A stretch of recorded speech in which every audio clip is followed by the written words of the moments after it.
And government spokesperson Javid Faisal. Thanks so much for speaking to us. I have to ask you first, as an Afghan, what you make of this report. I mean, does it come as a surprise to you, or did you know American money was behind a number of human rights abuses to an extent?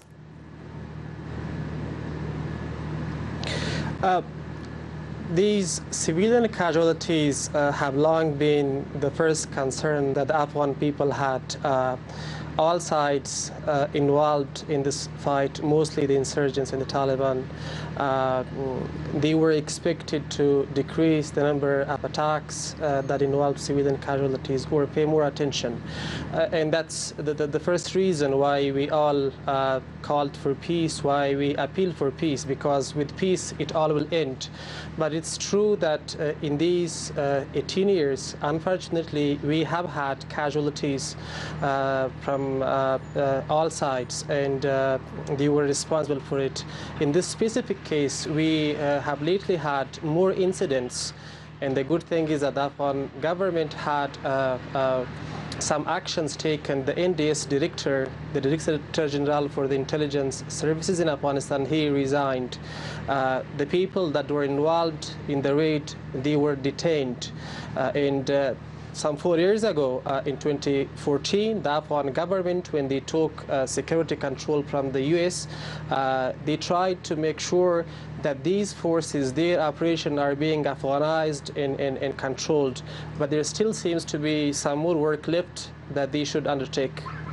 Quite a bit more work. And I mean, even arguably a more disturbing part of this report is the total lack of accountability. The Afghan National Security Council has said that it plans to investigate further, but Human Rights Watch has said they're getting no cooperation from the United States and other accused parties. Why is there that lack of cooperation? We all want the US and all other parties requested for cooperation to cooperate, because it's important. It's an issue of the Afghan lives. But it's also important for all parties, including the Human Rights Watch, to, in a similar way, investigate all other cases that involve other parties like Taliban and other terrorist groups that are killing the Afghan civilians. They do We want, investigate again, those. all parties, including the US, to cooperate in this. They have to. Well, we haven't really seen as many reports about the insurgents, about the Taliban and other groups, as we have seen about the government or the pro-government forces. So it's important to investigate all equally and make sure that the Afghan people are not being killed deliberately or indeliberately by nobody. Okay.